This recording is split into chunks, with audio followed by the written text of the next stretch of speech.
ദൈവനാമത്തിന് മഹത്വമുണ്ടാകട്ടെ. ഈ സന്തോഷ ദിനത്തിൽ നമ്മളെ വീണ്ടെടുത്ത കർത്താവിനെ ആത്മാവിലും സത്യത്തിലും ആരാധിച്ച് മഹത്വപ്പെടുത്തുവാൻ നിങ്ങളോടുകൂടെ ഈ ദിവസങ്ങളിൽ ആത്മീക കൂട്ടായ്മ അനുഭവിപ്പാൻ എല്ലാം സ്വർഗത്തിലെ ദൈവം എളിയവനെ ഇവിടെയാക്കിയതിൽ ഞാൻ വളരെ സന്തോഷിക്കുന്നു.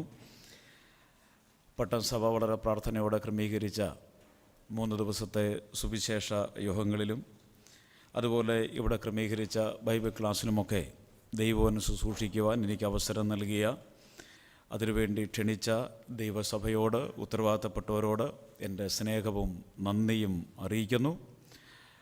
ഡോക്ടർ തോമസ് അവറുകൾ എന്നെ വിളിച്ച ആ സമയം തൊട്ട് ഇടയ്ക്കിടയ്ക്ക് എന്നെ വിളിക്കുകയും വിഷയങ്ങൾ പറയുകയും സഭയായി പ്രാർത്ഥിക്കുന്നു എന്ന് പറയുകയും ഒക്കെ ചെയ്തു. ഞാൻ വന്നപ്പോൾ എന്നെ കൂട്ടിക്കൊണ്ട് ഭവനത്തിൽ പോയി.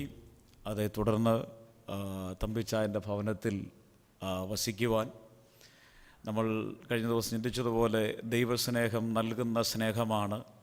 നിങ്ങളുടെയും സ്നേഹം ഓരോരോ വീടുകളിൽ കൊണ്ടുപോയി ആഹാരം തന്നുമൊക്കെയായി നിങ്ങൾ നൽകിയും എന്നെ സ്നേഹിച്ചു.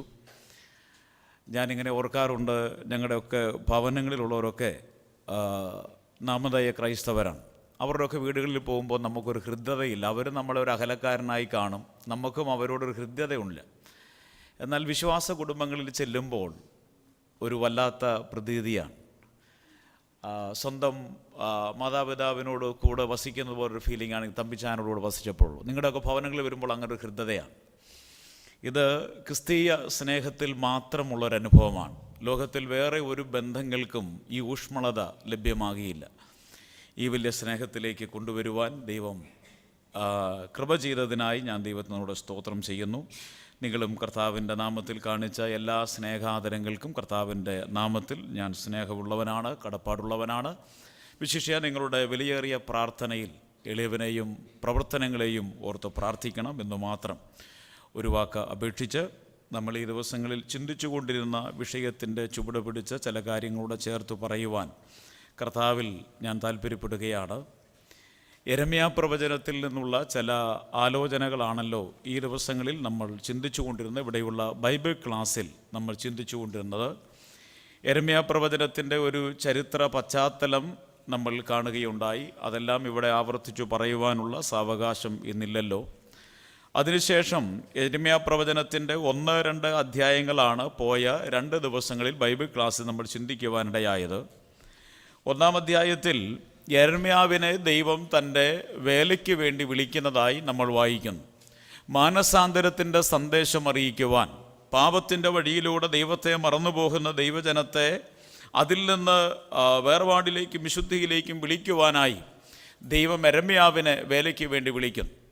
1-ാം അധ്യായത്തിൽ യെരമ്യാവ് അതിനുള്ള വിസമ്മതങ്ങൾ പറയുന്നതായി നമ്മൾ വായിക്കുന്നു. പിന്നീട് ദൈവം തന്നെ വിളിച്ചപ്പോൾ വിസമ്മതങ്ങളെല്ലാം മാറ്റി നിർത്തി ദൈവത്തിൽ ആശ്രയിച്ചുകൊണ്ട് ദൈവിക ധൈര്യം സംഭരിച്ച് കർത്താവിൻ്റെ വേലയ്ക്ക് വേണ്ടി തന്നെത്താൻ സമർപ്പിക്കുന്ന യെരമ്യാവിനെ നമ്മൾ കാണും. 2-ാം അധ്യായത്തിൽ ഇന്നലെ പകൽ നമ്മൾ ചിന്തിച്ചത്, യെരമ്യാവിനെ ദൈവം വിളിക്കുന്നു. എന്തിനു വിളിക്കുന്നു? ദൈവജനത്തെ വിശുദ്ധിയിലേക്കും വേർപാടിലേക്കും വിളിക്കുവാനായി ദൈവം യെരമ്യാവിനെ വിളിക്കുക. അല്ലെങ്കിൽ 1-ാം അധ്യായത്തിൽ യെരമ്യാവിനെ ദൈവം വിളിക്കുന്നു വേലയ്ക്ക് വേണ്ടി. യെരമ്യാവിനോട് വിസമ്മതം പറയുന്നു. 2-ാം അധ്യായത്തിൽ ദൈവജനത്തെ വിശുദ്ധിയിലേക്കും വേർപാടിലേക്കും ദൈവം വിളിക്കുന്നു. അതിനോട് ചരിത്ര പശ്ചാത്തലം നമ്മൾ കാണുകയുണ്ടായി. യോശിയാവിൻ്റെ കാലഘട്ടത്തിലുണ്ടായ ആത്മീക നവീകരണം. ആ നവീകരണം അധിക നാൾ നീണ്ടു നിൽക്കാതിരുന്നു. ദൈവജനം വീണ്ടും പാപത്തിൻ്റെ വഴിയിലൂടെ പോകുവാനിടയായി. അതുകൊണ്ട് ദൈവം തൻ്റെ ദാസനിലൂടെ ദൈവജനത്തെ വേർപാടിലേക്കും വിശുദ്ധിയിലേക്കും വിളിക്കുന്നതായി നമ്മൾ വായിക്കുന്നു. അങ്ങനെ ആത്മീകമായ പാപ്പരത്വം അനുഭവിക്കുന്ന ദൈവജനത്തെ ദൈവം എങ്ങനെയാണ് നോക്കിക്കാണുന്നത്? 3 വീക്ഷണകോണിലാണ് നമ്മൾ കാണുകയുണ്ടായി. ഒന്ന്, ദൈവത്തിൻ്റെ ഭൂതകാല ഓർമ്മയാണ്. യൗവനത്തിലെ ഭക്തിയും വിവാഹം നിശ്ചയിച്ച കാലത്തിലെ സ്നേഹവും ഞാൻ ഓർക്കുന്നു. അപ്പോൾ ദൈവജനം ദൈവത്തെ സ്നേഹിച്ചു നടന്ന ഒരു നല്ല കാലഘട്ടം, ദൈവവുമായിട്ടുണ്ടായിരുന്ന ഊഷ്മളമായ ബന്ധം, അതെല്ലാം ദൈവത്തിൻ്റെ മനസ്സിൽ ഓർമ്മയായി ഇന്ന് നിൽക്കുകയാണ്. അത് കേവലം ഇന്ന് ഓർമ്മ മാത്രമാണ്. വർത്തമാനകാലത്തെ നോക്കിക്കൊണ്ട് ദൈവം അവരെ അഭിനന്ദിക്കുന്നില്ല, മറിച്ച് ദൈവം അവർക്ക് വിമർശനങ്ങൾ നൽകുകയാണ്. വർത്തമാനകാല വിമർശനം നമ്മൾ കാണുകയുണ്ടായി. ആ വിമർശനങ്ങളാണ് ദൈവജനത്തിൻ്റെ വിശുദ്ധിയും വേർപാടുമൊക്കെ നഷ്ടപ്പെട്ടു പോകുവാൻ കാരണം എന്ന് നമ്മൾ കാണുകയുണ്ടായി. 5 പ്രധാനപ്പെട്ട വിമർശനങ്ങളാണ് ദൈവം തൻ്റെ ജനത്തെക്കുറിച്ച് വർത്തമാനകാലത്തെ നോക്കിക്കൊണ്ട് പറയുന്നത്. ഒന്ന്, പിതാക്കന്മാർ ദൈവത്തെ മറന്നുകളഞ്ഞു, അനുഗ്രഹങ്ങൾ പ്രാപിച്ചു കഴിഞ്ഞപ്പോൾ. 2, ന്യായപ്രമാണം അവർ പിന്നിലെറിഞ്ഞു കളഞ്ഞ് സ്വന്തം പ്രമാണപ്രകാരം ജീവിക്കുവാൻ തയ്യാറായി. 3, നേതൃനിര ഒരുപോലെ പരാജയപ്പെടുവാനിടയായി. ദൈവജനത്തെ നയിക്കേണ്ടുന്ന നേതൃനിര ഒരുപോലെ പാപത്തിൽ മുഴുകുവാൻ, ദൈവപാത വിട്ടുപോകുവാനിടയായി. അത് വേർപാടും വിശുദ്ധിയും നഷ്ടപ്പെട്ടു പോയതിൻ്റെ മറ്റൊരു കാരണമായി. 4, അവർ വിഗ്രഹാരാധികളായി ദൈവാശ്രയത്തിൽ നിന്ന് അകന്നുപോയി ജീവനില്ലാത്തവയിലേക്ക് പോകുവാനിടയായി. 5, ഇങ്ങനെ പോകും ദൈവജനത്തോട് ദൈവം പറയുന്നത്, നിങ്ങൾ എന്നോട് 2 ദോഷം ചെയ്തിരിക്കുന്നു. 1, ജീവന്റെ ഉറവായി എന്നെ ഉപേക്ഷിച്ച് പൊട്ടക്കിണറുകളെ നിങ്ങൾ കുഴിച്ചിരിക്കുന്നു. ഇങ്ങനെ വർത്തമാനകാല വിമർശനങ്ങൾ ഭൂതകാലത്തിലുള്ള വിടുതലിനെയും അനുഗ്രഹത്തെയുമെല്ലാം ഓർത്ത് വർത്തമാനകാലത്തിൽ അകൃത്യത്തിൽ മുമ്പോട്ട് പോകുന്ന ദൈവജനത്തെ ഭാവികാലത്തെ നോക്കിക്കൊണ്ട് ദൈവം പറയുന്ന ഒരു വെളിപ്പെടുത്തലുണ്ട്. നിങ്ങളുടെ ഈ അകൃത്യത്തിലൂടെയുള്ള പോക്ക് എങ്ങോട്ട് നയിക്കും? ന്യായവിധിയിലേക്ക് നയിക്കുവാൻ പോവുകയാണ്. ആ കാലഘട്ടത്തിലെ അധികാരശക്തിയായിരുന്ന അസീറിയരുടെ അധികാരം ക്ഷയിക്കുകയും ബാബിലോണിയർ അധികാരത്തിൻ്റെ സീമയിലേക്ക് വരികയും ചെയ്യുന്ന ലോകചരിത്രത്തിൻ്റെ ഒരു പശ്ചാത്തലത്തിൽ നിന്നുകൊണ്ടാണ് യെരമ്യാവ് ഈ വസ്തുതകൾ അവരെ ഓർമ്മിപ്പിക്കുന്നത്. ബാബിലോണിൻ്റെ രാജാവായ നെബൂഖദ്നേസർ ദൈവജനത്തെ അടിമത്വത്തിലേക്ക് കൊണ്ടുപോകുവാൻ സജ്ജമാക്കുകയാണ്. ദൈവം അദ്ദേഹത്തെ ഒരുക്കിക്കൊണ്ടിരിക്കുകയാണ്. ജാതീയ രാജ്യങ്ങളെയും ദൈവജനത്തെ ബാലശിക്ഷ നടത്തുവാനായി ഉപയോഗിച്ചു എന്നുള്ളത് ചരിത്രം സാക്ഷീകരിക്കുന്ന, വേദപുസ്തകം പഠിപ്പിക്കുന്ന വലിയൊരു യാഥാർത്ഥ്യമാണ്. അങ്ങനെ ഒരു ന്യായവിധി വരുവാൻ പോകുന്നുണ്ട്. ഭാവിയിൽ നിങ്ങൾ ഇങ്ങനെ പോയാൽ, അനുഗ്രഹങ്ങൾ പ്രാപിച്ചിട്ട് അകൃത്യം ചെയ്ത് മുമ്പോട്ട് പോയാൽ ദൈവം ഇങ്ങനെ തന്നെ തുടരുവാൻ നിങ്ങൾ അനുവദിക്കുകയില്ല. ദൈവം നിങ്ങളെ ഒരു ന്യായവിധി അയക്കുമെന്നുള്ള വസ്തുതയാണ് 2-ാം അധ്യായത്തിൽ നമ്മൾ വായിക്കുന്നത്. ഇന്ന് പകലിൽ 3-ാം അധ്യായത്തിലേക്ക് നമ്മൾ വരികയാണ്. ഈ 3-ാം അധ്യായത്തിലേക്ക് നമ്മൾ കടന്നു വരുമ്പോൾ ഇങ്ങനെയുള്ള ദൈവജനത്തെ ദൈവിക വിളി യെരമ്യാവിനുണ്ടായി. എന്നിട്ട് വേർപാടും വിശുദ്ധിയുമെല്ലാം നഷ്ടപ്പെട്ട് മുമ്പോട്ട് പോകുന്ന ദൈവജനത്തെ 3-ാം അധ്യായത്തിൽ നമ്മൾ കടന്നു വരുമ്പോൾ ദൈവജനത്തെ മാനസാന്തരപ്പെടുവാനും മടങ്ങി വരുവാനും വിളിക്കുന്ന ദൈവത്തെയാണ് നമ്മൾ വായിക്കുന്നത്, നമ്മൾ കാണുന്നത്. 3-ാം അധ്യായത്തിൽ മാനസാന്തരപ്പെടുക, മടങ്ങി വരിക. അപ്പോൾ ദൈവജനത്തെ മാനസാന്തരത്തിലേക്കും മടങ്ങി വരവിലേക്കും വിളിക്കുകയാണ്. 1-ാം അധ്യായത്തിൽ യെരമ്യാവിനെ വിളിക്കുന്നു. 2-ാം അധ്യായത്തിൽ വേർപാടും വിശുദ്ധിയും നഷ്ടപ്പെട്ട ദൈവജനത്തെ വേർപാടിലേക്കും വിശുദ്ധിയിലേക്കും വിളിക്കുന്നു. 3-ാം അധ്യായത്തിൽ അങ്ങനെ പാപത്തിലൂടെ പോകും ദൈവജനത്തോട് പറയുകയാണ്, നിങ്ങൾ മാനസാന്തരപ്പെടുക, മടങ്ങി വരിക. ഒരു മാനസാന്തരത്തിലേക്കും മടങ്ങി വരവിലേക്കുമുള്ള വിളിയാണ് നമ്മൾ യെരമ്യാ പ്രവചനം 3-ാം അധ്യായത്തിൽ വായിക്കുന്നത്. എല്ലാ വാക്യങ്ങളിലൂടെയും പോകുവാനുള്ള സാവകാശവും സമയവും നമ്മുടെ മുമ്പിൽ ഇല്ലല്ലോ. അതുകൊണ്ട് ഈ അധ്യായത്തിൽ നിന്ന് 3 പ്രധാനപ്പെട്ട ആശയങ്ങൾ മാനസാന്തരവും മടങ്ങിവരവും എന്നുള്ള വിഷയവുമായി ബന്ധപ്പെട്ട് പറയുവാൻ താല്പര്യപ്പെടുകയാണ്. നമ്മൾ ഏതാണ്ട് ഒരു വർഷത്തിൻ്റെ അവസാന നാളുകളിലേക്ക് എത്തി നിൽക്കുകയാണ്. ഈ നാളുകളിലൊക്കെ നമുക്ക് ഓർക്കുവാൻ, നമുക്ക് ആവശ്യമായിരിക്കുന്നത് പോയ നാളുകളിൽ വന്നുപോയ അപാകതകളെ കണ്ടെത്തുവാനും മാനസാന്തരപ്പെടുവാനും മടങ്ങി വരുവാനും യഥാസ്ഥാനപ്പെടുവാനും ഒരു പുതുവർഷത്തെ എതിരേൽക്കുവാൻ പോകുമ്പോൾ പുതിയ തീരുമാനങ്ങളോട് മുമ്പോട്ട് പോകുവാനിടയാകട്ടെ. വർഷാന്ത്യത്തിൽ മാത്രമല്ല തീരുമാനമെടുക്കേണ്ടുന്നത്, അനുദിന ജീവിതത്തിൽ ദൈവവചനത്താലുള്ള ശുദ്ധീകരണം നമുക്കുണ്ടാകണം, തീരുമാനങ്ങൾ ഉണ്ടാകണം. അതുകൊണ്ട് വർഷാന്ത്യത്തിൽ ഒരു തീരുമാനം എടുത്തു എന്നുള്ളത് കൊണ്ട് അതൊരു മാരകമായ പാപമായോ പ്രശ്നമായോ ഇരിക്കുന്നില്ല. ഏതു സമയത്തും ദൈവജനത്തിന് ദൈവമുമ്പാകെ സമർപ്പിക്കുവാനും പുതിയ തീരുമാനങ്ങൾ എടുക്കുവാനും സാധിക്കും. ആ നിലയിൽ ദൈവം നടത്തിയ വഴികളെ ഓർക്കുവാനും പുതിയ തീരുമാനങ്ങൾ എടുക്കുവാനും പുതുക്കപ്പെട്ട ജീവിതത്തോടെ പുതിയ വർഷത്തെ എതിരേൽക്കുവാനും നമ്മൾ തയ്യാറാകുമ്പോൾ നമ്മുടെ ജീവിതത്തിൽ മനസാന്തരപ്പെടുവാനും മടങ്ങി വരുവാനും ഇടയാകട്ടെ എന്നുള്ള ആഗ്രഹത്തോടുകൂടെ 3-ാം അധ്യായത്തെ നമ്മളൊന്ന് മനസ്സിലാക്കുവാൻ ശ്രമിക്കുകയാണ്. ഒന്നാമതായി 3-ാം അധ്യായത്തിൻ്റെ എല്ലാ വാക്യങ്ങളിലും പോകുവാൻ സാവകാശമില്ലാത്തത് കൊണ്ട് മാത്രം അവിടെവിടങ്ങളിൽ നിന്ന് വാക്യങ്ങൾ വായിച്ച് ആശയം പറഞ്ഞ് ഞാൻ മുമ്പോട്ട് പോകുന്നതാണ്. 3-ാം അധ്യായത്തിൻ്റെ ആദ്യത്തെ 6, 7, 8 വാക്യങ്ങൾ ആദ്യമായി നമുക്ക് വായിക്കാം. 3-ാം അധ്യായം 6, 7 വാക്യങ്ങൾ.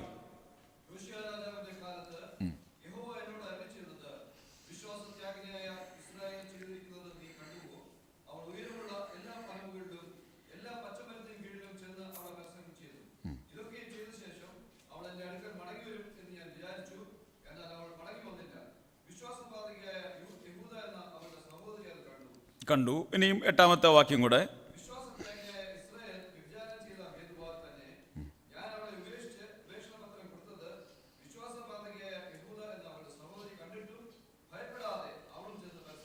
ഒന്നാമത്തെ ആശയം, മാനസാന്തരപ്പെട്ടു മടങ്ങി വരുവാൻ യെരമ്യാവ് പറയുമ്പോൾ ദൈവം തൻ്റെ ജനത്തിനൊരു മുന്നറിയിപ്പ് നൽകുന്നതായി നമ്മുടെ വായിക്കാം. ഒന്നാമത്തെ ആശയം ഒരു മുന്നറിയിപ്പാണ്. ദൈവം തൻ്റെ ജനമായി യഹൂദയ്ക്ക് ഒരു മുന്നറിയിപ്പ് നൽകിയാൻ. ആദ്യത്തെ ദിവസം ഞാൻ ചരിത്ര പശ്ചാത്തലം പറഞ്ഞു. ദൈവജനം 931 രണ്ടായിട്ട് വിഭജിക്കപ്പെടുകയുണ്ടായി. വടക്കേ രാജ്യമെന്നും തെക്കേ രാജ്യമെന്നും. വടക്കേ രാജ്യത്തെ ഇസ്രായേൽ എന്നുള്ള പേരിലും തെക്കേ രാജ്യത്തെ യഹൂദ എന്നുള്ള പേരിലും അറിയപ്പെടുന്നു. സമാനമായ രണ്ട് ചരിത്രങ്ങൾ വേദപുസ്തകത്തിൽ പുരോഗമിക്കുന്നുണ്ട്. പഴയ നിയമത്തിൽ നമ്മൾ കാണുകയുണ്ടായി. അങ്ങനെ പാപത്തിൻ്റെ വഴിയിലൂടെ പോയ വടക്കേ രാജ്യമായി ഇസ്രായേൽ ദൈവത്തെ അറിയാതെ പോയപ്പോൾ ആമോസ് എന്ന് പറയുന്ന പ്രവാചകനെ വടക്കേ രാജ്യത്തിലേക്ക് തെക്ക് നിന്ന് വടക്കയച്ച് ദൈവിക സന്ദേശം വരുവാനുള്ള ആസന്നമായ അസ്സീറിയൻ അടിമത്തത്തെ കുറിച്ച് വളരെ ശക്തമായി അറിയിച്ചുവെങ്കിലും അവരനുഭവിക്കുവാനോ മാനസാന്തരപ്പെട്ട് വരുവാനോ തയ്യാറാകാതിരുന്നത് കൊണ്ട് 722 BC-യിൽ അസ്സീറിയൻ അടിമത്തത്തിലേക്ക് അവർ പോകുവാനിടയായി. ഇതെല്ലാം ഇങ്ങ് യഹൂദ മാറി നിന്ന് കണ്ടതാണ്. പ്രവാചകൻ അവിടെ പോയതും പ്രവാചക വാക്യങ്ങൾ അവർ തിരസ്കരിച്ചതും അതിൻ്റെ പരിണിത ഫലമായി അസ്സീറിയയിലേക്ക് അടിമകളായി പോകുന്നതുമെല്ലാം ഈ യഹൂദ കണ്ടതാണ്. ആ ചരിത്ര പശ്ചാത്തലത്തിലാണ് പ്രവാചകൻ പറയുന്നത്, വിശ്വാസബാധകിയായ യഹൂദ എന്ന അവളുടെ സഹോദരി, സഹോദരി വടക്കേ രാജ്യമായ ഇസ്രായേലിന്റെ സഹോദരിയാകുന്ന യഹൂദ അത് കണ്ടു. എന്തു കണ്ടു? ദൈവത്തിന്റെ ന്യായവിധി കണ്ടു. ദൈവത്തിന്റെ അനുഗ്രഹങ്ങൾ പ്രാപിച്ചിട്ട് അകൃത്യങ്ങളിലൂടെ തുടർന്ന ആമോസ് എന്ന് പറഞ്ഞ പ്രവാചകന്റെ വാക്കുകൾ കേൾക്കാതെ മുമ്പോട്ട് പോയ ദൈവജനത്തിന്റെ മേൽ വന്ന ന്യായവിധി അവർ കണ്ടതാണ്. എന്നിട്ട് വായിക്കുന്ന 8-ാമത്തെ വാക്യത്തിൽ, വിശ്വാസത്യാഗിനിയായ ഇസ്രായേൽ വ്യഭിചാരം ചെയ്തത് ഹേതുവാൽ തന്നെ ഞാൻ അവളെ ഉപേക്ഷിച്ച് ഉപേക്ഷണപത്രം കൊടുത്തു. വളരെ അർത്ഥഗാംഭീര്യമുള്ളൊരു വാക്യമാണ്. ഇസ്രായേൽ പാപം ചെയ്തപ്പോൾ, വടക്കേ രാജ്യം പാപം ചെയ്തപ്പോൾ അവരെ അസ്സീറിയയിലേക്ക് അയച്ചു. അവൾക്ക് ഞാൻ ഉപേക്ഷണ പത്രം കൊടുത്തു എന്ന് പറഞ്ഞാൽ നമുക്കറിയാം, തെക്കേ രാജ്യം ബാബിലോണിലേക്ക് അടിമകളായി പോയി. അവർ 3 ഘട്ടങ്ങളിലായി പോയി. പിന്നീട് മടക്കയാത്രയും അവർക്കുണ്ടായി. സെരൂബാബേലിൻ്റെയും എസ്രായുടെയും നെഹമ്യാവിൻ്റെയും ഒക്കെ കാലഘട്ടത്തിൽ ഇങ്ങ് തെക്കേ രാജ്യം അവർ മടങ്ങി വന്നു. എന്നാൽ വടക്കേ രാജ്യത്തിലേക്ക് പോയ വടക്കേ രാജ്യം, അസ്സീറിയയിലേക്ക് പോയ വടക്കേ രാജ്യം ഒരിക്കലും എന്ത് ചെയ്തില്ല? മടങ്ങി വന്നില്ല. ഒരു പ്രത്യേകമായ വസ്തുത. അങ്ങനെ അവർക്ക് ഞാൻ ഉപേക്ഷണ പത്രം കൊടുത്തു എന്ന് കർത്താവ് പറയുകയാണ്. എന്നിട്ട് പറയുകയാണ്, കൊടുത്തത് വിശ്വാസബാധിയ യഹൂദ എന്ന അവരുടെ സഹോദരി എന്ത് ചെയ്തു? കണ്ടിട്ടും എന്ത് ചെയ്തില്ല? ഭയപ്പെടാതെ അവളും ചെന്ന് പരസംഗം ചെയ്തെന്ന് പറഞ്ഞാൽ ദൈവം മുന്നറിയിപ്പ് കൊടുത്തതാണ്. കണ്ണു തുറന്ന് നോക്കിയാൽ അങ്ങ് വടക്കേ രാജ്യത്ത് ദൈവജനം ചെയ്ത പാപം അവർ കണ്ടു. പാപത്തിന്റെ പരിണിത ഫലമായി അടിമത്വത്തിലേക്ക് പോകുന്നത് കണ്ടു. അവരുടെ കൺമുമ്പിൽ വളരെ വ്യക്തതയോടെ എല്ലാം കാണിച്ചു കൊടുത്തു. എന്നിട്ടും ഇതെല്ലാം കണ്ടിട്ടും എന്ത് ചെയ്തില്ല? മാനസാന്തരപ്പെടുവാൻ തയ്യാറായില്ല. ദൈവം തൻ്റെ ജനത്തെ ശിക്ഷിക്കുന്നതിനെല്ലാം മുമ്പ് എപ്പോഴും മുന്നറിയിപ്പ് നൽകുന്ന ഒരു ദൈവമാണ്. നമ്മൾ ആമോസിൻ്റെ പ്രവചനം വായിക്കുമ്പോൾ ആവർത്തിച്ചു വരുന്ന ഒരു പദപ്രയോഗമുണ്ട്. 4-ാം അധ്യായത്തിൽ 6-ാം വാക്യം, 8-ാം വാക്യം, 9-ാം വാക്യം, 10-ാം വാക്യം, 11-ാമത്തെ വാക്യം. അവിടെയെല്ലാം നമ്മൾ വായിക്കുന്നത്, എന്നിട്ടും അവർ എങ്കിലേക്ക് തിരിഞ്ഞില്ല. Yet you have not return to me. എന്നിട്ടും നിങ്ങൾ എങ്കിലേക്ക് തിരിഞ്ഞില്ല എന്ന് ആവർത്തിച്ച് വായിക്കുന്നുണ്ട്. അനവധി സൂചനകൾ, മുന്നറിയിപ്പുകൾ, ചെറിയതായ ബാലശിക്ഷകൾ ഒക്കെ ദൈവജനത്തിന് കൊടുത്തു നോക്കി. എന്നിട്ടും അവരെങ്കിലേക്ക് മടങ്ങി വന്നില്ല. എന്നിട്ടും അവരെങ്കിലേക്ക് മടങ്ങി വന്നില്ല എന്ന് പറയത്തക്ക രീതിയിൽ ഇങ്ങ് തെക്കേ രാജ്യമായ യഹൂദയ്ക്ക് ഇസ്രായേലിന് വന്ന വലിയ ന്യായവിധി അവർ കാണുകയുണ്ടായി. എന്നിട്ടും അവരെങ്കിലേക്ക് മടങ്ങി വന്നില്ല. ദൈവത്തിന്റെ ന്യായവിധിയുടെ കരസ്പർശങ്ങൾ കണ്ടിട്ടും മനസ്സിലാക്കിയിട്ടും മാനസാന്തരപ്പെടുവാൻ, മടങ്ങി വരുവാൻ തയ്യാറാകാത്ത ദൈവജനത്തെ നമ്മൾ വായിക്കുക. പ്രിയപ്പെട്ടവരെ, ദൈവം നമുക്ക് എത്രയോ മുന്നറിയിപ്പുകൾ നൽകുന്നു. കണ്ണു തുറന്നു നോക്കിയാൽ നമുക്കും അറിയാം, ദൈവം തൻ്റെ ജനത്തോട് സംസാരിക്കുന്നു. പാപം ചെയ്യുന്ന ദൈവജനത്തോട് ദൈവം കാരുണ്യവാനാണ് എങ്കിലും അതിൽ തന്നെ മുമ്പോട്ട് തുടരുമ്പോൾ ദൈവം മുന്നറിയിപ്പുകൾ നൽകി, അവിടെവിടങ്ങളിൽ ദൈവത്തിൻ്റെ ബാലശിക്ഷകൾ നൽകി ക്രമീകരിക്കുവാൻ തയ്യാറാകുമ്പോഴും അത് ആ മുന്നറിയിപ്പുകൾ സ്വീകരിക്കുവാൻ തയ്യാറാകാതെ മുമ്പോട്ട് പോകുന്ന ദൈവജനം, യഹൂദ എന്ന സഹോദരി കണ്ടിട്ടും ഭയപ്പെടാതെ മുന്നറിയിപ്പുകളെ അവഗണിക്കാതിരിക്കുവാൻ ദൈവം നമ്മളെ സഹായിക്കട്ടെ. ആമോസിനെ അയച്ചപ്പോൾ മുന്നറിയിപ്പൻ അയച്ചതാണ്. ബാബിലോണി അടിമത്തത്തിലേക്ക് പോകുന്നതിന് മുമ്പ് യെരമ്യാവിനെ അയച്ചപ്പോൾ മുന്നറിയിപ്പിന് വേണ്ടി അയച്ചതാണ്. സൊദോം ഗൊമോറയെ ന്യായം വിധിച്ചപ്പോൾ അതിനു മുമ്പ് മുന്നറിയിപ്പ് കൊടുത്തതാണ്. ലോക സാമ്രാജ്യ ശക്തിയുടെ മേൽ വരുവാനുള്ള ന്യായവിധി ദൈവം അയക്കുന്നതിന് മുമ്പ് മുന്നറിയിപ്പുകൾ കൊടുത്തിട്ടുണ്ട്. ദൈവ ജനത്തിന്റെ മുമ്പാകെ ദൈവത്തിന്റെ ന്യായവിധിയുടെ കലശങ്ങൾ ഒഴുക്കുന്നതിന് മുമ്പ് മുന്നറിയിപ്പുകൾ കൊടുക്കാറുണ്ട്. അതുകൊണ്ട് നമ്മൾ ഒരിക്കലും തെറ്റിദ്ധരിക്കപ്പെടരുത്. ഒരു ദൈവദാസൻ നമ്മുടെ സഭയിൽ വരുമ്പോൾ ഒരു സന്ദേശം അദ്ദേഹം പ്രാർത്ഥനയോടെ ഒരുക്കി കൊണ്ടുവന്ന് നമ്മളോട് പറയുമ്പോൾ അത് യാദൃശ്ചികം എന്ന് നമ്മൾ വിശ്വസിക്കരുത്. ദൈവത്തിന് പറയുവാനുള്ള അരുളപ്പാടുകളുമായി ആ ദൈവദാസന്മാരെ അവിടെ അയക്കും. അത് കേൾക്കുവാൻ മുന്നറിയിപ്പുകൾ ഉണ്ടെങ്കിൽ മുൻവിധികൾ കൂടാതെ അതിനെ സ്വീകരിക്കുവാനും മനസ്സിലാക്കുവാനും നമുക്കിടയാകണം. ദൈവം നമ്മളെ സഹായിക്കട്ടെ. മുന്നറിയിപ്പുകളെ കണ്ട് ഉണരുവാൻ ദൈവം നമ്മളെ സഹായിക്കട്ടെ. ഈ പോയ വർഷവും ഒത്തിരി മുന്നറിയിപ്പുകൾ നമ്മൾ കണ്ടിട്ടുള്ളതാണ്. ദൈവത്തിൻ്റെ പ്രവൃത്തികൾ അവിചാരിതമെന്ന് വിശ്വസിക്കരുത്. സുപ്രീം കോടതി വിധിച്ച ഒന്ന് രണ്ട് വിധികൾ ശ്രദ്ധേയമാണ്. വേദപുസ്തക വിരോധമായ വിധികൾ, അതിലേക്കൊന്നും കടക്കുവാൻ ഞാൻ താല്പര്യപ്പെടുന്നില്ല. എവിടെയൊക്കെ ദൈവത്തിൻ്റെ ന്യായപ്രമാണത്തെയും ദൈവത്തിൻ്റെ പ്രമാണങ്ങളെയും ലംഘിക്കുവാൻ തയ്യാറായിട്ടുണ്ടോ, എവിടെയൊക്കെ സാമൂഹികമായി ദൈവത്തിൽ നിന്ന് അകന്നു പോയിട്ടുണ്ടോ, ദൈവത്തിൻ്റെ ന്യായവിധിയുടെ കലശങ്ങൾ ഒഴുക്കപ്പെട്ടിട്ടുണ്ട്, അത് ദൈവജനത്തിൻ്റെ ഇടയിലാണെങ്കിലും ദൈവസഭയിലാണെങ്കിലും അത് തിരിച്ചറിയുവാൻ മുന്നറിയിപ്പുകൾ നമുക്കുമുണ്ട് എന്ന് തിരിച്ചറിയുവാൻ ഇടയാകട്ടെ. ഒന്നാമതായി മുന്നറിയിപ്പ്. വിശാലമായി പറഞ്ഞാൽ അങ്ങനെ ഒത്തിരി പറയേണ്ടതായി വരും. രണ്ടാമത്തെ രണ്ടാമത്തെ ആശയത്തിലേക്ക് നമ്മൾ വരികയാണ്. ഒന്ന്, ഒരു മുന്നറിയിപ്പ് നൽകി. 3-ാം അധ്യായത്തിൻ്റെ 10-ാമത്തെ വാക്യവും 13-ാമത്തെ വാക്യം ഇനി ഒന്ന് വായിക്കാം. 3-ാമത്തെ അധ്യായം 10-ാമത്തെ വാക്യം.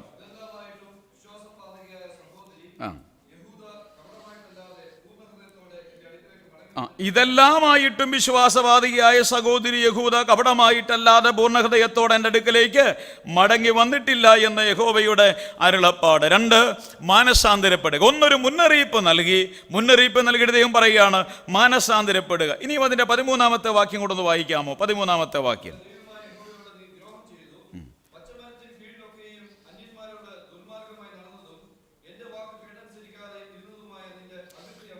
നിന്റെ അകൃത്യം സമ്മതിക്കുക മാത്രം ചെയ്യുക. 2, നമുക്കൊരു മാനസാന്തരം ആവശ്യമാണ്. മാനസാന്തരത്തിൻ്റെ വിഷയങ്ങൾ വിശാലമായൊരു വിഷയമാണ്. എന്താ ശരിക്കും മാനസാന്തരം എന്ന് പറഞ്ഞാൽ? ഈ വാക്യത്തിൻ്റെ അടിസ്ഥാനത്തിൽ കർത്താവ് പറയുന്നത് നിന്റെ കുറ്റം എന്ത് ചെയ്യുക? സമ്മതിക്കുക മാത്രം ചെയ്യുക. നിന്റെ അകൃത്യം സമ്മതിക്കുക മാത്രം ചെയ്യുക. ദൈവജനത്തിന് ആവശ്യമായിരിക്കുന്നത് ദൈവം തൻ്റെ ദാസന്മാരിലൂടെ ദൈവിക അരുളപ്പാടുകൾ അറിയിച്ചപ്പോൾ അവിടെ അകൃത്യങ്ങൾ കണ്ട് അത് സമ്മതിക്കണമായിരുന്നു. കർത്താവേ, ഞങ്ങൾ തെറ്റിപ്പോയി, ഞങ്ങൾ പാപം ചെയ്തു എന്ന് പറയണമായിരുന്നു. എന്നാൽ യഹൂദ എന്ത് ചെയ്തില്ല? സമ്മതിക്കുവാൻ തയ്യാറായില്ല. ഞങ്ങൾക്ക് കുഴപ്പമില്ല എന്നവർ പറയുവാനിടയായി. കാരണം ഞാൻ പറഞ്ഞു, യോശിയാവിൻ്റെ കാലഘട്ടത്തിൽ നവീകരണമുണ്ടായി. ആത്മീക അനുതാപത്തിന് പകരം ആത്മീക പ്രവർത്തനങ്ങൾ നടത്തിക്കൊണ്ടിരുന്നു. ആരാധന, ബൈബിൾ ക്ലാസ്, സൺഡേ സ്കൂള്, എല്ലാ മീറ്റിങ്ങുകളും തകൃതിയായി നടന്നുകൊണ്ടിരുന്നു. അതുകൊണ്ട് നിങ്ങൾക്ക് അകൃത്യമുണ്ടെന്ന് പറഞ്ഞപ്പോൾ അവർക്കത് അറിയുവാൻ കഴിയാതെ വണ്ണം, അത് സ്വീകരിക്കുവാൻ കഴിയാതെ വണ്ണം, സമ്മതിക്കുവാൻ കഴിയാതെ വണ്ണം അവരുടെ ഹൃദയകാഠിന്യം അത്ര വലുതായിരുന്നത് കൊണ്ട് അവരുടെ തെറ്റുകൾ സമ്മതിക്കുവാൻ അവർ തയ്യാറായില്ല. ഒരാൾക്ക് മാനസാന്തരം ഉണ്ടായി എന്ന് തിരിച്ചറിയുന്നത് എങ്ങനെയെന്ന് എന്നോട് ചോദിച്ചാൽ ഞാൻ പറയും, അദ്ദേഹം തെറ്റൊരാളോട് ചൂണ്ടിക്കാണിക്കുമ്പോൾ അതെൻ്റെ തെറ്റാണ് എന്ന് സമ്മതിക്കുവാൻ ഒരുവൻ തയ്യാറായാൽ നമുക്ക് മനസ്സിലാകും അദ്ദേഹത്തിന് മാനസാന്തരം ഉണ്ടായിട്ടുണ്ട്. ഒരു ദേവദാസൻ എന്നുള്ള നിലയിൽ ഒരു സഭയിൽ ശുശ്രൂഷിക്കുമ്പോൾ, മറ്റു സ്ഥലങ്ങളൊക്കെ പോകുമ്പോൾ പല പ്രശ്നങ്ങൾ ഉണ്ടാകുമ്പോൾ ഞങ്ങളെ പരിഹരിക്കാൻ വിളിക്കാറുണ്ട്. പ്രാർത്ഥനയോടെ ഞങ്ങളത് പോകാറുണ്ട്. പല പ്രശ്നങ്ങളിലും ഇടപെടുകയും അത് പരിഹരിക്കുവാൻ ശ്രമിക്കുകയും ചെയ്തൊരു ദൈവദാസൻ എന്നുള്ള നിലയിൽ ഒരിടത്ത് ചെന്ന് ഒരു സംസാരം തുടങ്ങി ഒരു 5 മിനിറ്റിനുള്ളിൽ ദൈവദാസന്മാർക്കറിയാം ഈ പ്രശ്നം തീരുമോ ഇല്ലയോ. ഇവിടെയുള്ള സഭാമുഖന്മാർക്കൊക്കെ അതറിയാം. അത് പ്രത്യേകിച്ച് സൈക്കോളജി ഒന്നുമല്ല. അവിടെ ചെന്ന് കഴിയുമ്പോൾ ഒരു സഹോദരൻ, 2 സഹോദരന്മാരല്ല, ഭാര്യയോ ഭർത്താവോ ഒക്കെയാണ് സംസാരിച്ച് തുടങ്ങുമ്പോൾ ഒരാൾ പറയുക, സഹോദര ദൈവദാസ, ശരിയാ, എൻ്റെ തെറ്റാ, ഞാൻ അദ്ദേഹത്തോട് അങ്ങനെ പറഞ്ഞത് തെറ്റായിപ്പോയി, എൻ്റെ തെറ്റിദ്ധാരണയാണിതിന് വിഷയം, എന്നോട് ക്ഷമിക്കണമെന്ന് പറഞ്ഞു തുടങ്ങിയാൽ നമുക്കറിയാം ഈ പ്രശ്നം എത്രയും പെട്ടെന്ന് പരിഹരിക്കപ്പെടും. അതേസമയം ഈ 2 പേരും വാദപ്രതിവാദങ്ങൾക്ക് തയ്യാറായാൽ, നീ എന്നോട് അങ്ങനെ അവിടെ വെച്ച് അങ്ങനെ പറഞ്ഞത് കൊണ്ടാണ് ഞാൻ ഇങ്ങനെ ചെയ്തത് എന്നൊക്കെ പറഞ്ഞ് വാദപ്രതിവാദങ്ങൾ തുടങ്ങിയാൽ നമുക്കറിയാം ഈ പ്രശ്നം ഇന്നും നാളെയൊന്നും തീരുവാൻ പോകുന്നില്ല. ചിലപ്പോൾ തോന്നിയിട്ടുണ്ട് നമ്മുടെ സഹോദരന്മാരൊക്കെ ക്രിമിനൽ വക്കീലന്മാരാകേണ്ടുന്നവരാണ്. എന്നാ ലോ പോയിന്റുകളാണ് പറയുന്നത്. ദൈവദാസന്മാരെ ഞങ്ങളൊക്കെ മുട്ടുകുത്തിയിട്ടുണ്ട് എന്ന് പറഞ്ഞാൽ അവർക്ക് ഉത്തരവില്ല. എന്നാ ലോജിക്കാ പറയുന്നതെന്നറിയാം. ദൈവവചനത്തിലേക്ക് വരാത്തത് കൊണ്ടുള്ള ലോജിക്ക, വചനപ്രകാരം ഉത്തരവുണ്ട്. പക്ഷെങ്കിൽ കർത്താവ് പറഞ്ഞവിടെ പന്നിയുടെ മുമ്പിൽ മുത്തിട്ട് കൊടുത്തിട്ട് എന്ത് കാര്യം? മനസ്സിലാകത്തില്ലല്ലോ. വചനമല്ല അവർ സ്വീകരിക്കുന്നത്. അതുകൊണ്ട് അവർക്കത് മനസ്സിലാക്കുവാൻ സാധ്യമാകുന്നതുമല്ല. പ്രിയപ്പെട്ടവരെ, തെറ്റുകൾ അംഗീകരിക്കുവാൻ നിന്റെ തെറ്റ് സമ്മതിക്കുക മാത്രം ചെയ്യുക. യഹൂദയ്ക്കും ഇസ്രയേലിനും എല്ലാം പറ്റിയ വിഷയം തെറ്റംഗീകരിക്കുവാൻ അവർ തയ്യാറല്ലാതെ വന്നു. പ്രിയപ്പെട്ടവരെ, ഇന്ന് പകലിൽ ദൈവം നമ്മോട് ചോദിക്കുന്നത്, എത്രയോ നാളുകളായി ഞാൻ നിന്റെ തെറ്റുകൾ കാണിച്ചു നൽകുന്നുണ്ട്. ദൈവവചനത്തിലൂടെ, ദൈവദാസന്മാരിലൂടെ വളരെ വ്യക്തമായും കൃത്യമായും നിന്റെ വ്യക്തിപരമായ ജീവിതത്തിലെ, കുടുംബജീവിതത്തിലെ, സഭാജീവിതത്തിലെ പാകപ്പിഴകളെ ഞാൻ കാണിച്ചു നൽകുന്നുണ്ട്. എന്നാൽ അത് സമ്മതിക്കുവാൻ നീ തയ്യാറായിട്ടില്ല. അതുകൊണ്ട് മാനസാന്തരപ്പെടുക. നിന്റെ തെറ്റ് അംഗീകരിച്ചിട്ട് നീ മാനസാന്തരപ്പെട്ട് മടങ്ങി വരിക. അതാകുന്നു ദൈവത്തിൻ്റെ ആഹ്വാനം. ദൈവം നമ്മളെ സഹായിക്കട്ടെ മാനസാന്തരപ്പെട്ടു വരുവാൻ. ആർക്കൊക്കെ മാനസാന്തരം ആവശ്യമാണ്? അവിശ്വാസികൾക്ക് മാനസാന്തരം ആവശ്യമാണ്. അതാണ് നമ്മൾ സുവിശേഷ സന്ദേശത്തിലൂടെ അറിയിച്ചത്. മാനസാന്തരപ്പെടുക, സുവിശേഷത്തിൽ വിശ്വസിക്കുക. അതുപോലെ തന്നെ വിശ്വാസികൾക്ക് മാനസാന്തരം ആവശ്യമാണ്. 2 കൊരിന്ത്യർ 12-21 വാക്യത്തിൽ പൗലോസിന്റെ ഒരു ആശങ്ക താൻ അവിടെ പറയുക, ഞാൻ വീണ്ടും വരുമ്പോൾ എൻ്റെ ദൈവം എന്നെ നിങ്ങളുടെ ഇടയിൽ താഴ്ത്തുവാനും പാപം ചെയ്തിട്ട് തങ്ങൾ പ്രവർത്തിച്ച അശുദ്ധി, ദുർനടപ്പ്, ദുഷ്കാമം എന്നിവയെക്കുറിച്ച് മാനസാന്തരപ്പെടാത്ത പലരെയും ചൊല്ലി ഖേദിപ്പാനും സംഗതി വരുമോ എന്ന് ഞാൻ ഭയപ്പെടുന്നു. കൊരിന്ത് സഭയിലെ വിശ്വാസികളെ കുറിച്ച് പറയുക, നിങ്ങളുടെ അടുക്കൽ വരുമ്പോൾ എനിക്കൊരു ഭയമുണ്ട്. ദുഷ്പ്രവർത്തികൾ ചെയ്തവർ, അതുപോലെ തന്നെ അധാർമികമായി ജീവിക്കുന്നവർ, ഇവയെക്കുറിച്ച് മാനസാന്തരപ്പെടാത്ത പലരെയും. മാനസാന്തരപ്പെടാത്ത ഒത്തിരി വിശ്വാസികൾ സഭകളിൽ വർദ്ധിച്ചു വരുന്നത് ഇന്നിൻ്റെ വലിയൊരു പ്രശ്നമാണ്. കുടുംബങ്ങൾക്ക് മാനസാന്തരം ആവശ്യമാണ്. നെഹെമ്യാവ് മാനസാന്തരപ്പെട്ട് മടങ്ങി വരുമ്പോൾ പറയുന്നു, ഞാനും എൻ്റെ പിതൃഭവനവും പാപം ചെയ്തിരിക്കുന്നു. കുടുംബങ്ങൾക്ക് മാനസാന്തരം ആവശ്യമാണ്. ശിഥിലമാകുന്ന കുടുംബ ബന്ധങ്ങൾ, വിവാഹമോചനങ്ങൾ സുലഭമായി വിശ്വാസികളുടെ നടന്നുകൊണ്ടിരിക്കുന്ന ഒരു കാലഘട്ടം. സാത്താൻ്റെ പ്രവർത്തനങ്ങൾ വർദ്ധിതമായി വരുമ്പോൾ കുടുംബങ്ങൾക്ക് മാനസാന്തരം ആവശ്യമാണ്. അംഗീകരിക്കണം തെറ്റുകൾ. ഭർത്താവിനോടാണെങ്കിലും ഭാര്യയോടാണെങ്കിലും മക്കളോടാണെങ്കിലും അംഗീകരിക്കുവാൻ, വചനപ്രകാരം ഒരു തെറ്റ് കണ്ടാൽ അംഗീകരിക്കുവാൻ മനസ്സിലായാൽ അതിനെ നന്നാക്കിയെടുക്കുവാൻ തയ്യാറുള്ളവനായ ഒരു കർത്താവുണ്ട്. സഭയ്ക്ക് മാനസാന്തരം ആവശ്യമാണ്. നീ ഏതിൽ വീണിരിക്കുന്നു അറിഞ്ഞ് മാനസാന്തരപ്പെട്ട് മടങ്ങി വരിക. എന്തിനാണ് മാനസാന്തരം ആവശ്യം? ഈ വേദഭാഗമെല്ലാം ചേർത്ത് വായിച്ചു കഴിഞ്ഞാൽ, മാനസാന്തരപ്പെട്ടാൽ ന്യായവിധി ഒഴിവാക്കാം. മാനസാന്തരപ്പെട്ടില്ല എങ്കിൽ ദൈവത്തിൻ്റെ ബാലശിക്ഷയിലൂടെ പോകേണ്ടതായി വരും.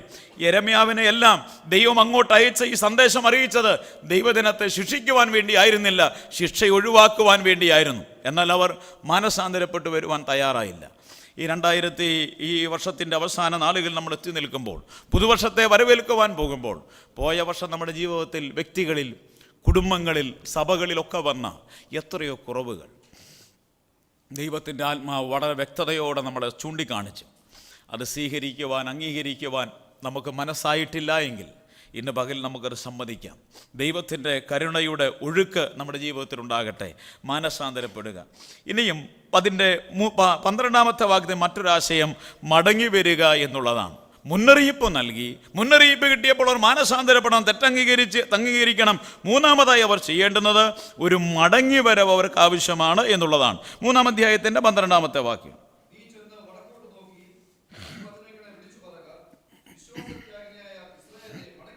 വിശ്വാസത്യാഗിനിയായ ഇസ്രായേലേ മടങ്ങി വരിക എന്ന യഹോവയുടെ അരുളപ്പാട്.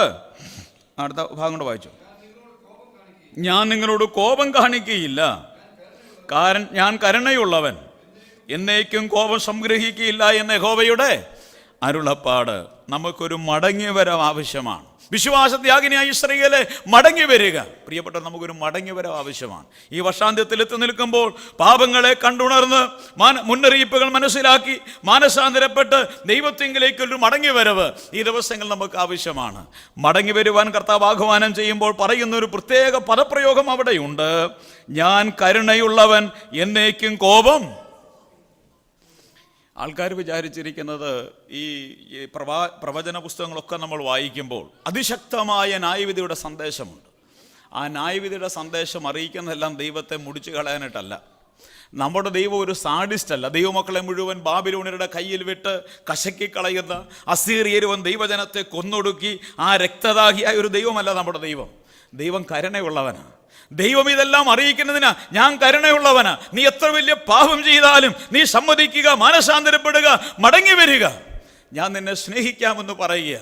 ഇല്ല എങ്കിൽ നിനക്ക് വരുവാനുള്ള വലിയൊരു ന്യായവിധിയുണ്ട്. അതിലേക്ക് പോകാതിരിക്കുവാൻ വേണ്ടി മടങ്ങി വരിക. പ്രിയപ്പെട്ട, നമുക്കൊരു മടങ്ങി വരവുണ്ടാകട്ടെ. നമ്മുടെ കർത്താവിൻ്റെ അടുക്കലേക്ക് മടങ്ങി വരാം. കാരണം അവൻ കരുണയുള്ളവനാണ്. നമ്മളെ ഒടുക്കിക്കളയുന്നവനല്ല. സ്നേഹമുള്ളത് കൊണ്ട് ഈ പ്രവാചകന്മാരെ അങ്ങോട്ട് അയച്ചത്. വേറൊരു വിഷയം, ഈ യെരമ്യാവ് എത്ര നാൾ അവിടെ പ്രവചിച്ചു എന്നറിയോ?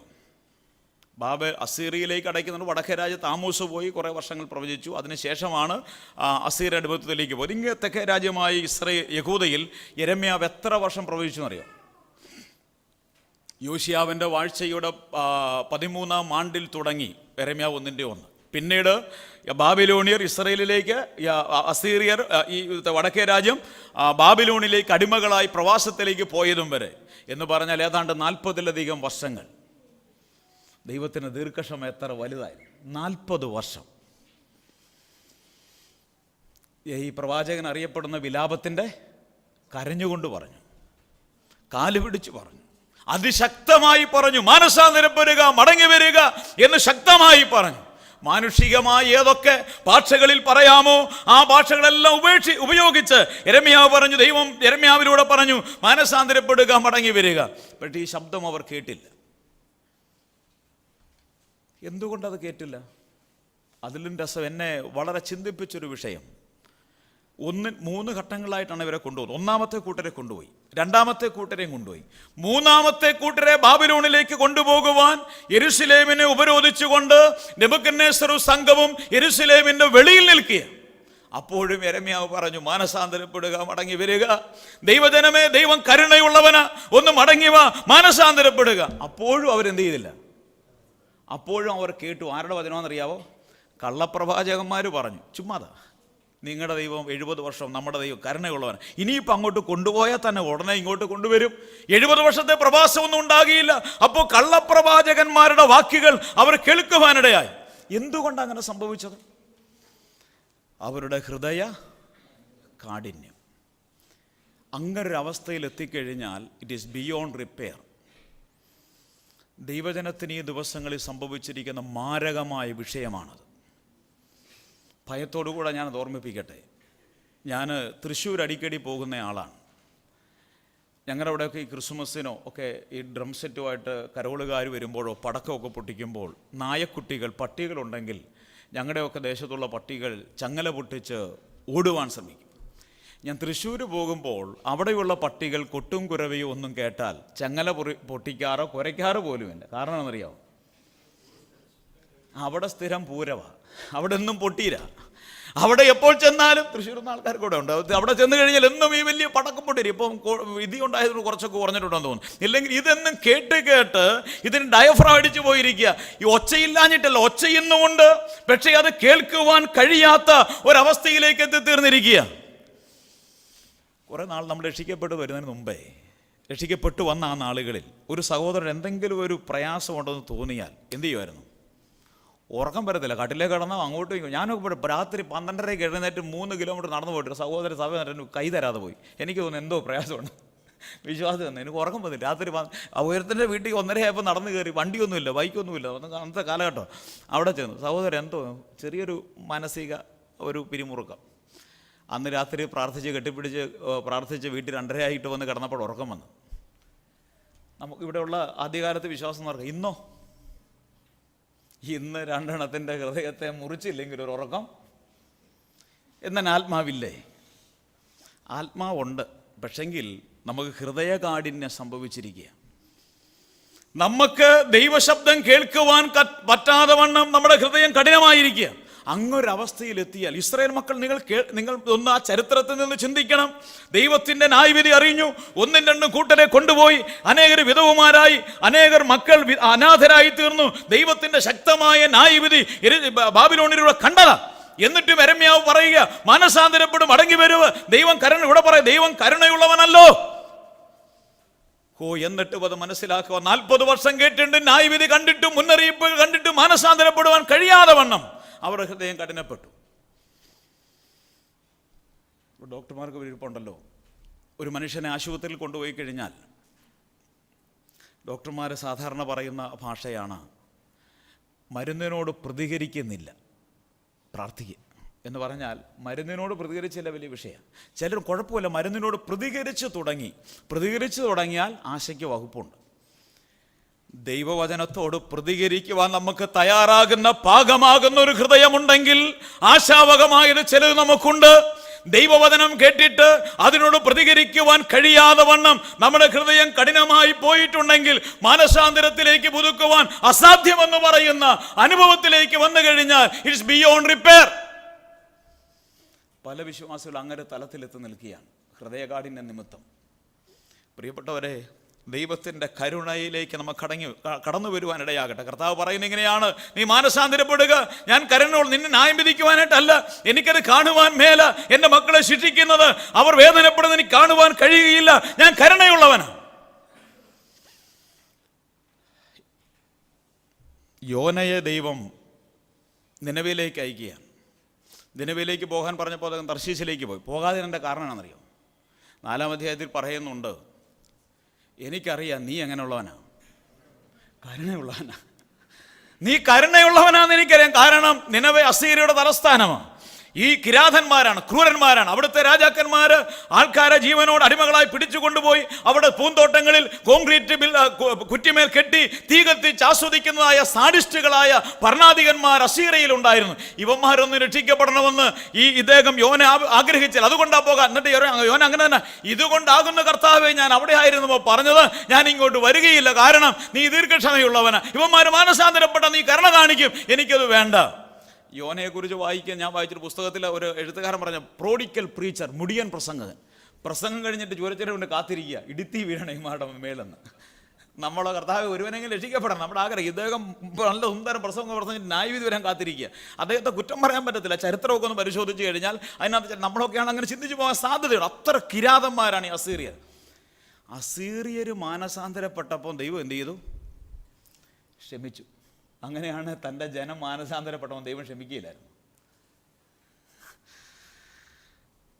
ഇത്രയും കിരാതന്മാരായ അസീറിയൻ മാനസാന്തരപ്പെട്ടപ്പോൾ ദൈവം കരുണ കാണിച്ച് ക്ഷമിച്ചുവെങ്കിൽ, ദൈവജനം ഇത്ര വലിയ പാപം ചെയ്തുവെങ്കിലും ഒന്ന് മാനസാന്തരപ്പെട്ടിരുന്നെങ്കിൽ, മടങ്ങി വന്നിരുന്നുവെങ്കിൽ, കുറ്റം സമ്മതിച്ചിരുന്നുവെങ്കിൽ ദൈവം ക്ഷമിക്കുമായിരുന്നു. ദൈവം അതാ പറയുന്നത്, മാനസാന്തരം ഞാൻ കരുണയുള്ളവനാണ്. ഈ യെരമ്യാ പ്രവചനം ചില നാളുകളായി ഞാൻ വായിക്കുകയും പഠിക്കുകയും എൻ്റെ സഭയിൽ പഠിപ്പിക്കുകയും ഒക്കെ ചെയ്തുകൊണ്ടിരിക്കുന്ന ആളാണ്. ഈ വചനം പഠിച്ചുകൊണ്ട് ദൈവം എന്നോട് അതിശക്തമായി സംസാരിച്ച ഒരു സന്ദർഭമുണ്ട്. ഞാൻ എൻ്റെ കുഞ്ഞിനെ ശിക്ഷിച്ച് വളർത്തുന്ന ഒരു പിതാവാണ്. എനിക്ക് എൻ്റേതായ രീതിയുണ്ട്. അത് ശരിയോ തെറ്റോ എനിക്കത് ശരിയായി തോന്നുന്നൊരു രീതിയാണ്. രീതി ഇങ്ങനെയാണ്, എൻ്റെ കുഞ്ഞൊരു തെറ്റ് ചെയ്താൽ ഉടനെ ഞാൻ പിടിച്ച് അവളെ തല്ലുകയൊന്നുമില്ല. ഞാൻ അവളെ പിടിച്ച് മടിയിലിരുത്തി പറയും, മോളെ നീ അങ്ങനെ ചെയ്യാൻ പാടില്ല. അപ്പോൾ ചോദിക്കും, എന്നാ പപ്പ? ഞാൻ പറയും, ഇന്ന കാരണങ്ങൾ കൊണ്ട് ദൈവമക്കൾ അങ്ങനെയൊന്നും ചെയ്യാൻ പാടില്ല. വലിയ വലിയ പാവം ചില പ്രിൻസിപ്പിൾസ് പഠിപ്പിക്കുന്ന. അവൾ വീണ്ടും അതേ തെറ്റ് ചെയ്ത് കഴിഞ്ഞാൽ ഞാൻ പറയും, അവളെ വീണ്ടും മടിയിലിരുത്തി. പപ്പായ്ക്ക് ഭയങ്കര സങ്കടമായി. കാരണം ഞാൻ നിന്നെ ഇത്രയൊക്കെ സ്നേഹിച്ചിട്ടും നിന്നെ തല്ലാതെ ഇത്രയും കാര്യം പറഞ്ഞു തരും, നീ പിന്നീട് പപ്പായുടെ അനുസരണകൾ കാണിച്ച് പപ്പായ്ക്ക് ഭയങ്കര സങ്കടമായിരുന്നു. മിക്കവാറും ഒക്കെ അന്നേരം അവൾ പറയും, പപ്പ ഐ ആം സോറി എന്ന് പറഞ്ഞാൽ അവൾ മിക്കവാറും ഒക്കെ ക്ഷമ പറയാറുണ്ട്. 3-മതും അതേ തെറ്റ് ചെയ്ത് അപ്പോഴും ഞാൻ അവളെ തല്ലത്തില്ല. ഞാൻ പറയും, പപ്പായ്ക്ക് ഇപ്പം ദേഷ്യം വരുന്നുണ്ട്, എനിക്ക് സങ്കടം വന്നു, ഇപ്പം നിന്നോട് ദേഷ്യം എനിക്ക് വരുന്നുണ്ട്. നിന്നെ ഞാൻ ഇത്രയും തല്ലാതെ സ്നേഹത്തോടെ വളർത്തിയിട്ടും പറഞ്ഞിട്ട് നീ അനുസരണകേടാണ്, എനിക്ക് വലിയ ദേഷ്യം വരുന്നു. ഇനി നീ ചെയ്താൽ ഞാൻ നിന്നെ തല്ലും. 4-മത് ചെയ്താലും ഞാൻ തല്ലത്തില്ല. ഞാൻ പറയും, ലാസ്റ്റ് വാണിംഗ്. ഓരോ സന്ദർഭവും വിവരിച്ചിട്ട് പറയും, ഇതെല്ലാം ഞാൻ കഴിഞ്ഞു, ഇനിയും നീ തെറ്റ് ചെയ്താൽ ഞാൻ തല്ലും. ഒരു ചൂരിൽ ഞാൻ വീട്ടിൽ വെച്ചിട്ട് മുട്ടിന് താഴെ വേദനിക്കുന്നവണ്ണം നല്ല തല്ല്, 2 തല്ല് തല്ലും. എൻ്റെ ഓർമ്മ ശരിയാണെങ്കിൽ +2-നാണോ പഠിക്കുന്നത്, ഒരു 5 പ്രാവശ്യത്തോളം ഞാൻ അവളെ അങ്ങനെ ശിക്ഷിച്ചിട്ടുണ്ട്. ഒരു ദിവസം ഇതുപോലെ ചില പ്രിൻസിപ്പിൾസോടെ മാരകമായ വലിയ വിഷയങ്ങളൊന്നുമല്ല, പിടിച്ച് അവളെ തല്ലുവാണ്ട് ഞാൻ പിടിച്ചു. അവൾക്ക് മനസ്സിലായി ചൂരിലെടുത്ത് കഴിഞ്ഞാൽ പിന്നെ മുട്ടിന് താഴെ തല്ല് കിട്ടും. അവളെൻ്റെ കാലിന് വട്ടം പിടിച്ചു. പപ്പ ഐ ആം സോറി, എനിക്കറിയാം പപ്പായ്ക്ക് സങ്കടമുണ്ടെന്ന് ദേഷ്യമുണ്ടെന്ന് പറഞ്ഞ് എന്നെ അടിക്കല്ലേ എന്ന് പറഞ്ഞു. അന്ന് ഞാൻ അവളെ തല്ലിയില്ല. ഞാൻ പിന്നീട് ഈ യെരമ്യാ പ്രവചനം വായിച്ചപ്പോഴാണ് മനസ്സിലായത്, ദൈവം എന്നോട് അതിശക്തമായി സംസാരിച്ചു. ബിജു, നിൻ്റെ കുഞ്ഞ് നിന്നോട് നീ സ്നേഹിച്ച് വളർത്തിയ നിൻ്റെ കുഞ്ഞ് നിന്നോട് അനുസരണക്കേട് കാണിച്ചപ്പോൾ നിനക്ക് സങ്കടമുണ്ടായി, പിന്നീട് നിനക്ക് ദേഷ്യമുണ്ടായി, നിനക്ക് കോപമുണ്ടായി, അടക്കാൻ മേലാതെ നീ വടിയെടുത്ത് അവിടെ തല്ലുവാൻ തുടങ്ങി. ഞാൻ നിന്നോട് അങ്ങനെ ചെയ്തിരുന്നു എങ്കിൽ, ഞാൻ അങ്ങനെ തന്നെ പറയട്ടെ, എനിക്കുണ്ടായ എൻ്റെ കുഞ്ഞിനോടുണ്ടാകുന്ന കോപം എന്നോട് ദൈവത്തിനുണ്ടായിരുന്നുവെങ്കിൽ ഒരുപക്ഷെ ഇന്ന് ജീവനോടെ ഞാനിവിടെ കാണുകയില്ലായിരുന്നു. ദൈവം കരുണയുള്ളവനാണ്, ദൈവം സ്നേഹമുള്ളവനാണ്. എൻ്റെ കുഞ്ഞിനെ ഞാൻ തല്ലുമ്പോൾ അവൾ പോയിരുന്ന് കരയുമ്പോൾ പിതാക്കന്മാർക്കറിയാം നമ്മൾ കാണിക്കുകയില്ല. മറ്റൊരു മുറിയിൽ പോയിരുന്ന് ഞാനും കരയും, എൻ്റെ കുഞ്ഞിന് വേദനിച്ചല്ലോ. ഈ ലോകത്തിലെ പിതാക്കന്മാർക്ക് അങ്ങനെ സങ്കടമുണ്ടാകുമെങ്കിൽ നമ്മുടെ സ്വർഗീയ പിതാവിന് എത്ര വേദനയുണ്ടാകും. ദൈവജനം പാപനിമിത്തം അവർക്ക് ബാലശിക്ഷ നൽകേണ്ടതായി വരും, ശിക്ഷണ നടപടി നടത്തേണ്ടതായി വരും. അങ്ങനെയെങ്കിൽ സ്വർഗീയ പിതാവിന് അത്ര വേദനയുണ്ടാകും. ഈ ദൈവത്തിൻ്റെ കരുണ നമ്മൾ മനസ്സിലാക്കണം. ദൈവം മാനസാന്തരപ്പെടാത്ത ന്യായം വിധിക്കുമെന്നൊക്കെ പറയുമ്പോൾ അവൻ കരുണയുള്ളവനാണ് തിരിച്ചറിഞ്ഞ് മാനസാന്തരപ്പെടണം. ഇന്ന് ഈ പകലിൽ നമ്മൾ ആരാധന കഴിഞ്ഞ് ദൈവസന്നിധിയിൽ ഇരിക്കുന്ന ഈ സന്ദർഭത്തിൽ ദൈവം പറയുന്നത് അത് തന്നെയാണ്. നീ പോയ ദിവസങ്ങളിൽ, വർഷങ്ങളിൽ എത്രയോ മാരകമായ പാപങ്ങൾ വ്യക്തികളായി, കുടുംബങ്ങളായി, സഭയായി നീ ചെയ്തു കൂട്ടി. നിന്റെ മേൽ ഓങ്ങി വെച്ചിരുന്ന വടി ഇപ്പോഴും ഞാൻ ഓങ്ങി വെച്ചിരിക്കുക. നിന്റെ മേൽ ഞാൻ അടിക്കാതിരിക്കുന്നതിന് അവസരം നൽകുവാൻ വേണ്ടിയാണ്. ഒന്ന് മാനസാന്തരപ്പെട്ട് വരിക, മടങ്ങി വരിക. ഞാൻ കരുണയുള്ളവനാണ്, ഞാൻ നിന്നോട് കരുണ കാണിക്കുന്നവനാണ്. ഈ ദൈവം നമ്മളോട് കരുണ കാണിച്ച് മാനസാന്തരത്തിലേക്ക് മടങ്ങി വരുവാൻ ദൈവകൃപ. ദൈവമേ, നീ കോപത്തിൽ കരുണ ഓർക്കുന്ന ദൈവമാണല്ലോ. ഹബക്കൂക്കിന്റെ പ്രവചനത്തിൽ നമ്മൾ വായിക്കുന്നുണ്ട്, ഈ ദൈവം കോപത്തിങ്കൽ കരുണ ഓർക്കുന്നുവെന്ന്. ഹബക്കൂക്ക് 3-ാം അധ്യായം.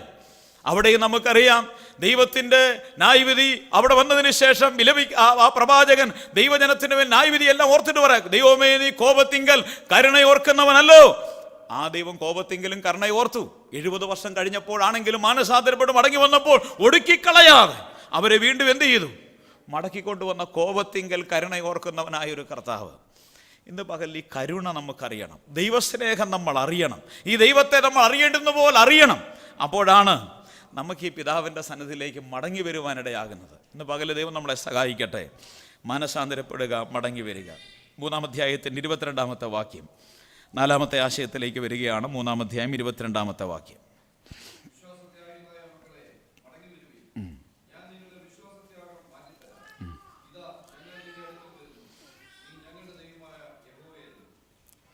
നിന്റെ വിശ്വാസത്യാഗം ഞാൻ എന്ത് ചെയ്യാം? മാറ്റിത്തരാം. ദൈവം പറയാണ്, നീ മടങ്ങി വന്നാൽ ഞാൻ നിനക്കൊരു മാറ്റം തരാം. 4-ാമതായി, നീ ഒന്ന് മടങ്ങി വന്നാൽ, നീ ഒന്ന് മാനസാന്തരപ്പെട്ടാൽ, നീ ഒന്ന് മുന്നറിയിപ്പ് കേട്ട് മാനസാന്തരപ്പെട്ട് മടങ്ങി വന്നാൽ ഞാൻ നിനക്കൊരു മാറ്റം നൽകുവാൻ പോവുകയാണ്. ഈ ദിവസങ്ങളിൽ പ്രിയപ്പെട്ടവരെ, നമുക്കൊരു മാറ്റം ആവശ്യം. ദൈവം പറ, ഞാൻ നിനക്ക് മാറ്റം തരാം. നീ ഇങ്ങനെയൊക്കെ ആണെങ്കിലും, അകൃത്യത്തിലാണെങ്കിലും ഞാൻ നിനക്ക് മാറ്റം തരുവാൻ തയ്യാറുള്ളവനാണ്. അടുത്ത ഒരു പുതിയ വർഷത്തിലേക്ക് നമ്മൾ പ്രവേശിക്കുവാൻ പോകുമ്പോൾ ദൈവം നമുക്ക് മാറ്റം നൽകുവാൻ, വ്യക്തികളിൽ, കുടുംബങ്ങളിൽ, സഭകളിൽ മാറ്റം നൽകുവാൻ ആഗ്രഹിക്കുന്നവനായ ഒരു കർത്താവുണ്ട്. പക്ഷേ മാറ്റം നൽകണമെങ്കിൽ മാനസാന്തരം വേണം. മാനസാന്തരം ഉണ്ടെങ്കിൽ നമ്മൾ തെറ്റുകൾ സമ്മതിക്കുവാൻ ഇടയാകണം. ദൈവത്തിൻ്റെ കരുണയെ തിരിച്ചറിയുവാൻ ഇടയാകണം. ദൈവം നമ്മളോട് കരുണ കാണിക്കുന്നവനായ ദൈവമാണ് തിരിച്ചറിഞ്ഞാൽ നമുക്കൊരു മാറ്റമുണ്ടാകുവാൻ ഇടയാകും. ഇന്ന് പകലിൽ നമുക്കൊരു മാറ്റത്തിന് വേണ്ടി ഒരു മാനസാന്തരം ഉണ്ടാകട്ടെ. പുതുവർഷത്തിനൊരു മാറ്റം നമുക്കുണ്ടാകട്ടെ. മാറ്റപ്പെട്ടവരായി ജീവിക്കുവാൻ ഇടയാകട്ടെ. ഇതെല്ലാം കഴിഞ്ഞിട്ട് ഒരു കാര്യം ഞാൻ ചേർത്ത് പറയാം. ഇത്രയും നാൾ പറഞ്ഞിട്ടും, 40 വർഷങ്ങൾ ദീർഘമായി പറഞ്ഞിട്ടും, 1-2 ഘട്ടങ്ങൾ ബാബിലോണിലേക്ക് പോയി കഴിഞ്ഞ് 3-ാമത്തെ കൂട്ടരെ കൊണ്ടുപോകുവാൻ ഉപരോധിച്ചു കൊണ്ടിരിക്കുമ്പോഴും ഈ യഹൂദ ഒരു വലിയ ബുദ്ധിമാന്മാരാണ്. അവർ ഈജിപ്തിൽ പോയി അഭയം പ്രാപിക്കാനായിട്ട് ശ്രമിച്ചു. അവിടെയുള്ള ഫറവോന്മാർ അവരെ സഹായിക്കുമെന്ന് വിചാരിച്ച് ഈജിപ്തിലേക്ക് പോയി. അവിടെ നിന്ന് ചൂണ്ടൽ കൊണ്ടെന്നവണ്ണം ഞാൻ നിന്നെ അവിടെ നിന്ന് കൊണ്ടുവരുമെന്ന് പറഞ്ഞതുപോലെ ദൈവജനത്തെ കൊണ്ടുവരുവാനായി ബാബിലോണിലേക്ക് നെബൂഖദ്നേസർ സംഘവും പോയി. ആ ബാബിലോണിൽ നിന്ന് നെബൂഖദ്നേസർ സംഘം ഈജിപ്തിലേക്ക് പോയി. അവിടെ നിന്നും അവരെ കൊണ്ടുവരുവാനിടയായി.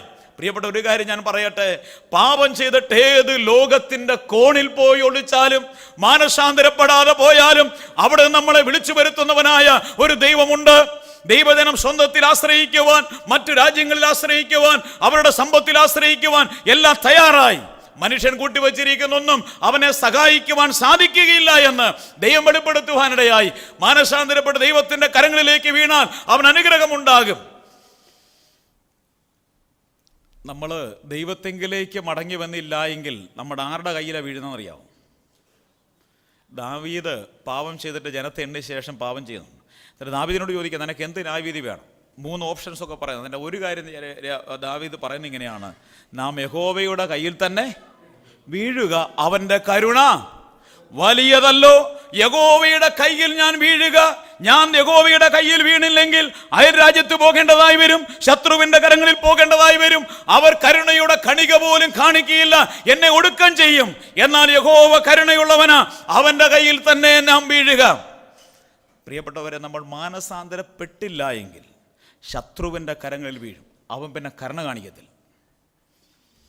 ബാബിലോണിയർ ഇവരെ പിടിക്കാൻ വന്നപ്പോൾ, കൊന്നുകളഞ്ഞപ്പോൾ കരഞ്ഞു, കാല് പിടിച്ചു, ഞങ്ങളെ കൊന്നുകളയല്ലേ, ഭർത്താക്കന്മാരുടെ മേൽ ന്യായവിധി, അവര് വാളോങ്ങി നിന്നപ്പോൾ ഭാര്യമാരെന്ന് കരഞ്ഞു നിലവിളിച്ചു, കൊല്ലരുതേ. വിട്ടില്ല. മക്കളെ കൊന്നുകളെ കണ്ണിൻ്റെ മുമ്പിൽ അവർ കണ്ടു. ഈ നിലവിളി അവർ കർത്താവിനോടൊന്ന് വിളിച്ചാൽ മതിയായിരുന്നു. കർത്താവേ, ഞങ്ങൾ തെറ്റിപ്പോയി, കർത്താവേ ഞങ്ങളോട് ക്ഷമിക്കണമേ എന്ന് ഒരു വാക്ക് അവർ നിലവിളിച്ചിരുന്നുവെങ്കിൽ ദൈവം കരുണ കാണിക്കുമായിരുന്നു. പ്രിയപ്പെട്ടവരെ, നമ്മൾ മാനസാന്തരപ്പെടാതിരിക്കുമ്പോൾ ശത്രുവിൻ്റെ കരങ്ങളിലാണ് വീഴുന്നത്. അവൻ കരുണയുടെ കണിക പോലും കാണിക്കുകയില്ല എന്നുള്ള തിരിച്ചറിവ് നമുക്കുണ്ടാകുവാൻ ഇടയാകട്ടെ. ഈ മാറ്റം നമുക്കുണ്ടാകണമെങ്കിൽ 4-ാം അധ്യായം വിശാലമായ വിഷയമാണ്. നമുക്ക് ഒരു ചേഞ്ച്, ഒരു മാറ്റമുണ്ടാകണമെങ്കിൽ 4-ാം അധ്യായത്തിൻ്റെ 3-ാമത്തെ വാക്യം നമ്മൾ ഇങ്ങനെയാണ് വായിക്കുന്നത്: നിങ്ങൾ മുള്ളുകളുടെയിൽ വിതയ്ക്കാതെ തരിശു നിലം ഉഴുവിൻ. നമ്മുടെ തരിശു നിലങ്ങൾ ഉഴുവാനിടയാകണം. ഈ ദിവസങ്ങളിൽ ദൈവത്തിൻ്റെ വചനത്താൽ നമ്മുടെ കഠിനമായിരിക്കുന്ന തരിശു ഹൃദയങ്ങൾ ഒന്ന് ഉഴുതുമറിക്കുവാൻ, അവിടെ ദൈവത്തിൻ്റെ വചനത്തിന് സ്വാധീനതയുണ്ടാകുവാൻ, ദൈവത്തിൻ്റെ വചനം ക്രിയ ചെയ്യുവാൻ, അനേകം നാളുകളായും കേട്ടും മരവിച്ചിരിക്കുന്ന ദൈവത്തിൻ്റെ വചനം ആത്മാവിനാൽ പ്രവർത്തിച്ചിട്ട് മാറ്റത്തിൻ്റെ മാറ്റൊളി വ്യക്തികളിൽ, കുടുംബങ്ങളിൽ, സഭകളിൽ ഉണ്ടാകുവാൻ കഠിനമായിരിക്കുന്ന ഹൃദയങ്ങൾ ഒന്ന് ഉഴുതുമറിക്കുവാൻ ഇടയാകണം. അങ്ങനെ ഹൃദയങ്ങൾ ഉഴുതുമറിച്ചാൽ മാറ്റങ്ങൾ ഉണ്ടാകും. രണ്ടാമതായി പറയുന്നത് 4-ാം അധ്യായം 4-ാമത്തെ വാക്യത്തിൽ: നിങ്ങളുടെ ഹൃദയത്തിന്റെ അഗ്രചർമ്മം നീക്കുവിൻ. നിനക്കൊരു പരിച്ഛേദന ആവശ്യമാണ്. നിന്റെ ഹൃദയത്തിന്റെ അഗ്രചർമ്മം, നിനക്കൊരു സർജറി ആവശ്യമാണ്. നിന്റെ ഹൃദയത്തിനാണ് ഒരു സർജറി ആവശ്യമായിരിക്കുന്നത്. നിന്റെ ഹൃദയത്തിന് വല്ലാതെ തടുപ്പ് വന്നിരിക്കുകയാണ്. ഹൃദയത്തിൽ ദൈവത്തിന്റെ വചനം ശക്തമായി വന്നിടിച്ചിട്ടും, ചുറ്റിക പോലെ ശക്തമായ വചനം ഇടിച്ചിട്ടും അത് പ്രവർത്തിക്കാതെ നിന്റെ ഹൃദയം കഠിനമായിരിക്കുക.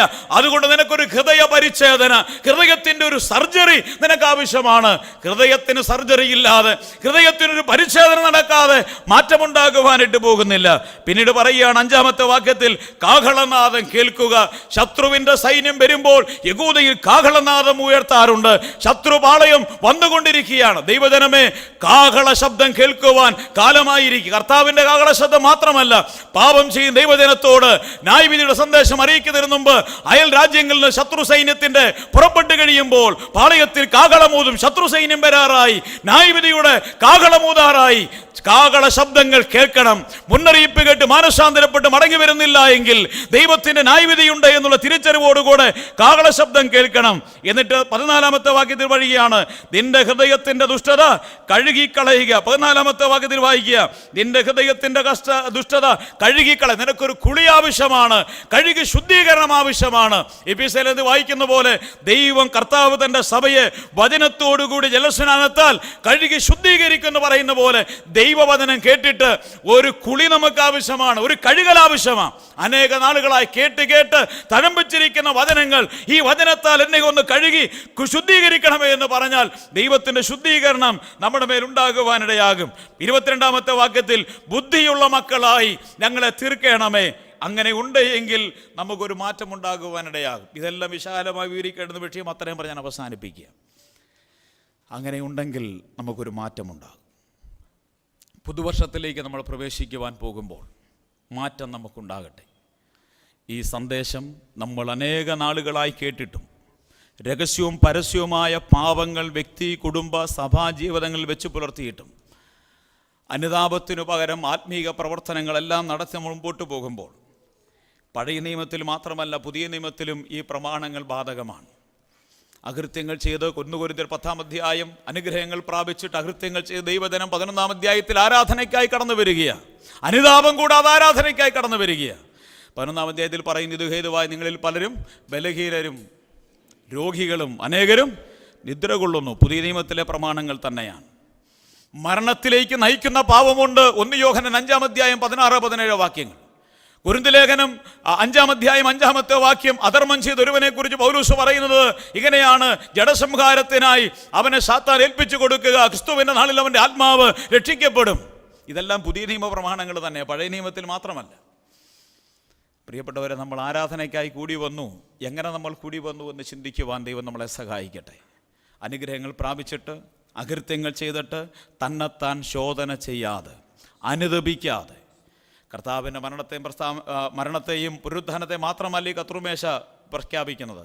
അപ്പം ഒന്നായതുകൊണ്ട് നമ്മൾ ഒന്നാകുന്നു. നമ്മൾ പറയുന്ന മറ്റൊരു വസ്തുതയുണ്ട്, കർത്താവേ, ഞങ്ങൾ വളരെ സ്നേഹത്തോടെയും ഞങ്ങൾ വളരെ ഐക്യതയോടും കൂടെയാണ് ഈ അപ്പത്തിൽ പങ്കെടുത്തത്. അനേക കുടുംബങ്ങളിൽ ഭാര്യയും ഭർത്താവും വീട്ടിൽ മിണ്ടത്തില്ല. സഭയിൽ സഹോദരന്മാർ തമ്മിൽ ഹൃദയപൂർവ്വം കൈകൊടുക്കുവാൻ പറ്റത്തില്ല. അന്യോന്യം മിണ്ടിയിട്ട് നാളുകളായി മാരകമായ വിഷയങ്ങൾ ഹൃദയത്തിൽ സംഹരിച്ചു വെച്ചുകൊണ്ട് കൂട്ടിവെച്ചുകൊണ്ടിരിക്കുക. എന്നിട്ടും പാപം ചെയ്തിട്ട് ദൈവസന്നിധിയിൽ വന്ന് അപ്പവീഞ്ഞുങ്ങൾ പങ്കെടുക്കുക, തിരുവെടുത്ത് പറയുക, അനുഗ്രഹങ്ങൾ പ്രാപിച്ചിട്ട് അകൃത്യം ചെയ്തിട്ട് അനുതപിക്കാതെ നിങ്ങൾ ഇത് ചെയ്യുന്നത് കൊണ്ട് ദൈവത്തിന്റെ ന്യായവിധി വരികയാ. എത്ര നാളായി ദൈവം നമുക്കറിയാൻ മേലാഞ്ഞിട്ടൊന്നും അല്ലല്ലോ, അറിയാം നമുക്കെല്ലാം. പക്ഷേ അറിഞ്ഞിട്ടും അറിയാതെ വണ്ണം, ഇത് കേട്ടിട്ടും ഹൃദയത്തിൽ ക്രിയ ചെയ്യാതെ വണ്ണം നമ്മുടെ ഹൃദയം അത്രമേൽ കഠിനപ്പെട്ടിരിക്കുന്നു. ഇന്ന് പകൽ നമുക്കൊന്ന് മാനസാന്തരപ്പെടാം, അനുതാപത്തിലേക്ക് മടങ്ങി വരാം. ഈ വർഷാന്ത്യത്തിൽ നമ്മൾ കേൾക്കുന്ന ഈ സന്ദേശം ഒരു മുന്നറിയിപ്പിൻ്റെ സന്ദേശം. മുന്നറിയിപ്പുണ്ടായിട്ട് നമുക്കൊന്ന് മാനസാന്തരപ്പെടാം. തെറ്റ് നമുക്ക് സമ്മതിക്കാം, അവിടെ ദൈവത്തിൻ്റെ കരുണ ഒഴുകിയെത്തും. നമുക്കൊന്ന് മടങ്ങി വരാം. കർത്താവേ, ഞാൻ നിൻ്റെ അടുക്കലേക്ക് വരുന്നു നാഥ, എൻ്റെ ജീവിതത്തിൽ കുറവുകളുണ്ട് കർത്താവേ, ഞാൻ സമ്മതിക്കുന്നു. മടങ്ങി വന്നാൽ കരുണയുടെ ആ വലിയ ഒഴുക്ക് ഇന്ന് പകലിൽ നമ്മുടെ ജീവിതത്തിലേക്ക് എത്തും. കരുണാസമ്പന്നായ കർത്താവിൻ്റെ കാൽവരിയിലെ ദൈവമായ സ്നേഹവും കരുണയും ഒഴുകിയെത്തി നമ്മളെ വീണ്ടും മാറോട് ചേർക്കുന്ന ദൈവസ്നേഹം, ആ സ്നേഹത്തിലേക്ക് മടങ്ങി വരാം. അങ്ങനെ നമ്മൾ മടങ്ങി വന്നു കഴിയുമ്പോൾ നമുക്കൊരു മാറ്റമുണ്ടാകും. ആ മാറ്റമുണ്ടാകുവാനായി നമുക്ക് ഒരു ഹൃദയ ശസ്ത്രക്രിയ നമുക്ക് ആവശ്യമായിരിക്കുന്നു. ഒരു മടങ്ങി വരവ് നമുക്ക് ആവശ്യമായിരിക്കുന്നു. ഹൃദയത്തിൻ്റെ കഴുകൽ നമുക്ക് ആവശ്യമായിരിക്കുന്നു. മത്സരമുള്ള മക്കളായിട്ടല്ല ദൈവത്തിലേക്കൊന്ന് മടങ്ങി വരാം. അങ്ങനെ മടങ്ങി വന്ന് മാറ്റത്തിൻ്റെ ഒരു ജീവിതം നയിക്കുവാൻ ഈ സന്ദേശം എന്നെയും നിങ്ങളെയും ഒരുപോലെ ഇടയാക്കട്ടെ എന്ന് ഞാൻ പ്രാർത്ഥിക്കുന്നു. അല്ല, ഈ സന്ദേശം നമ്മൾ കേട്ടിട്ട് ഇതിനെ തിരസ്കരിച്ച് പോകുവാനാണ് തയ്യാറാകുന്നതെങ്കിൽ എന്നെയും ചേർത്ത് ഞാൻ പറയട്ടെ, ദൈവം കരുണയുള്ളവനാണെങ്കിലും അതിനെ നമ്മളൊരു മത്സരബുദ്ധിയോടുകൂടെ കണ്ടു കഴിഞ്ഞാൽ ദൈവത്തിന് ഇടപെട്ടേ മതിയാകും. ഇന്നും ഇടപെടുന്നുണ്ട്, നമ്മളതിന് വ്യത്യസ്ത പേരുകൾ നൽകിക്കൊണ്ടിരിക്കുന്നു. തിരിച്ചറിയാം, കണ്ണുകൾ തുറന്നു നോക്കിയാൽ നമുക്ക് കാണാം. ദൈവത്തോടും ദൈവിക വചനത്തോടും ദൈവസഭയോടും ഒക്കെ വെല്ലുവിളി ഉയർത്തിയവരെ ദൈവം ഇന്നും ഇടപെട്ടുകൊണ്ടും ശിക്ഷിച്ചുകൊണ്ടും ഇരിക്കുന്നു. അത് കാണാം. അത് കാണാതെ വണ്ണം, അത് തിരിച്ചറിയുവാൻ സാധിക്കാതെ വണ്ണം, ഇസ്രായേൽ ജനതയ്ക്ക് 1-2 ബാബിലോണിലേക്ക് പോയതിന് ന്യായവിധിയെല്ലാം കണ്ടിട്ടും അറിയാതെ വണ്ണം ഒരു വല്ലാത്തൊരു അന്തരീക്ഷത്തിൽ എത്തി നിൽക്കുന്നത് പോലൊരവസ്ഥ ഇന്നുണ്ട്. അത് ഭയാനകമായൊരു അന്തരീക്ഷമാണ്, ബിയോണ്ട് റിപ്പയറാണ്. എന്നാൽ ദൈവവചനം കേട്ടിട്ട് എവിടെയെങ്കിലും ദൈവത്തിൻ്റെ ആത്മാവ് നമ്മുടെ ഹൃദയത്തിൽ സ്പർശിച്ചിട്ടുണ്ട്, ശരിയാണെന്നൊരു ബോധ്യം നമുക്കുണ്ട്, മാനസാന്തരപ്പെടുവാനൊരു ഹൃദയം നമുക്കുണ്ടെങ്കിൽ ആശാവഹമാണ്. അടുത്ത വർഷം അനുഗ്രഹത്തിൻ്റെയും നന്മയുടെയും ഒരു വർഷമാകുവാൻ പോവുകയാണ്. ഇല്ല എങ്കിൽ മറ്റൊരു വശം, അത് ഞാൻ വിവരിക്കാതെ എൻ്റെ വാക്കുകൾക്ക് ഞാൻ വിരാമം കുറിക്കട്ടെ. ഒരിക്കൽ കൂടെ കർത്താവിൻ്റെ നാമത്തെ നിങ്ങൾ കാണിച്ച എല്ലാ സ്നേഹത്തെ നന്ദി അറിയിച്ചുകൊണ്ട് അതിലുപരി കേട്ട വചനത്തോട് ക്രിയാത്മകമായി പ്രതികരിക്കുവാൻ ദൈവകൃപ, ദൈവാത്മാവിൻ്റെ കൃപയും സഹായവും എല്ലാവർക്കും ലഭ്യമാകട്ടെ എന്ന് പ്രാർത്ഥിച്ച് ആഗ്രഹിച്ച് എൻ്റെ വാക്കുകൾക്ക് വിരാമം കുറിക്കുന്നു. അവിടുത്തെ നാമം മഹത്വപ്പെടുമാറാകട്ടെ.